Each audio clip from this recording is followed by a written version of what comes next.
Rockstar logic. Where do I even begin with this one? The Smuggler's Run DLC is like the poster child for everything that's wrong with GTA Online. I'm going to do something a bit different today in this episode. Instead of focusing on some of the funny broken stuff like normal, I'm going to get a bit serious for once. The normal Rockstar logics, where I, for example, will talk about how there are no aircraft spawns in the airport, despite this being a DLC based on aircraft, will continue next week. The reason I'm making this is because, in a sense, this is one big Rockstar logic, and since the Rockstar Logics is my most popular series, maybe more people will see this and we can let Rockstar know that they took it a little too far this time. Now, I do want to point out that while I will be talking negatively about Rockstar in this video, in no way do I hate them. And I think most of you guys watching feel the same way. We like the games they make, but we just wish they would cater to the community a little bit more instead of just trying to squeeze the most amount of money possible out of GTA Online. But there are some people that do take it a bit too far, so please try your best to be reasonable in the comment section. With all that being said, let's talk about this DLC. This DLC is a mess. What is an absolute brilliant idea is yet again ruined by the need to get players to buy shark cards. The hangars, the ability to customize Pegasus vehicles, the ability to call your aircraft right next to you, the missions are really fun, all that's awesome, but there's just sort of one major problem. And look, I get Rockstar and Take-Two are a business, and businesses want to make profit.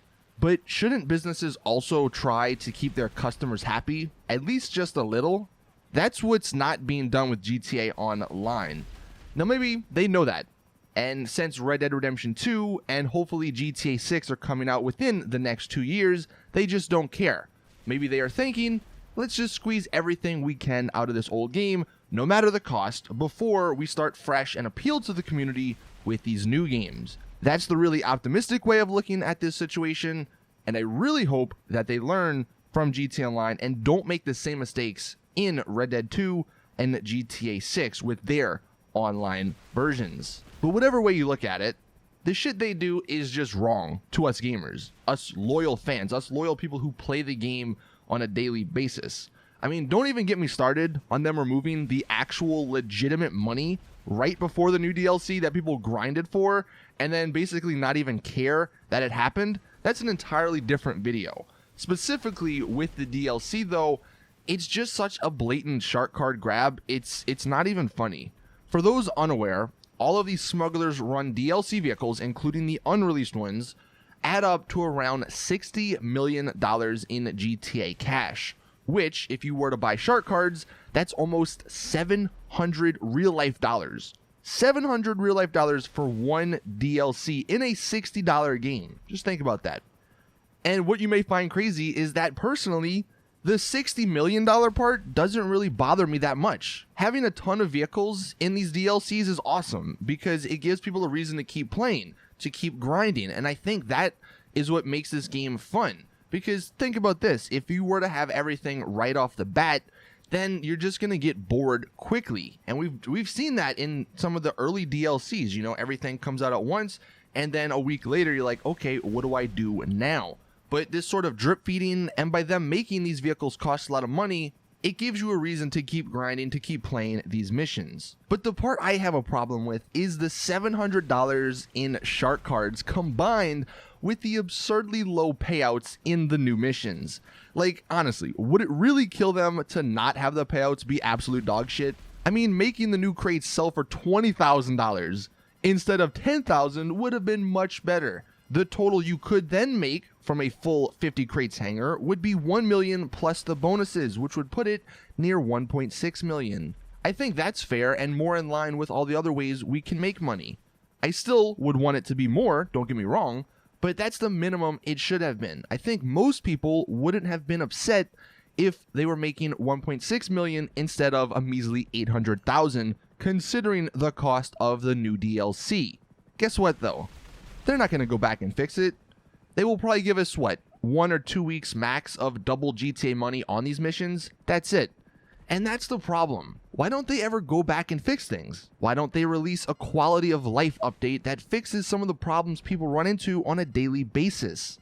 Or why don't they, and I know this may sound crazy, why don't they rebalance shark cards? People would be way less against shark cards if they actually gave you something. When the game first came out, $8 million was a lot. You were pretty much set if you purchased one of those shark cards.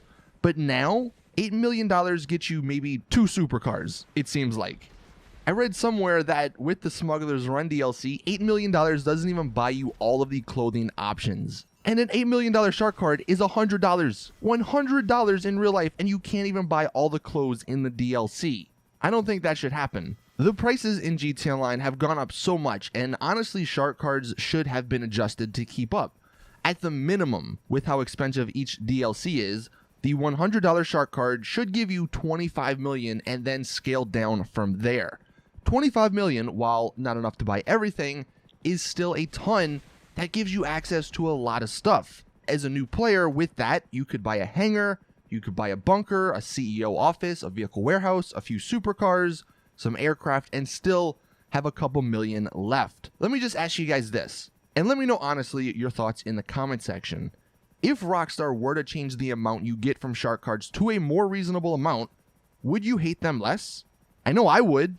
And hey, maybe I might actually buy 1 or 2 every now and then because they are worth it, and I want to support the game that I enjoy playing. Now, to sort of wrap up this video, they say GTA Online is the biggest it's ever been.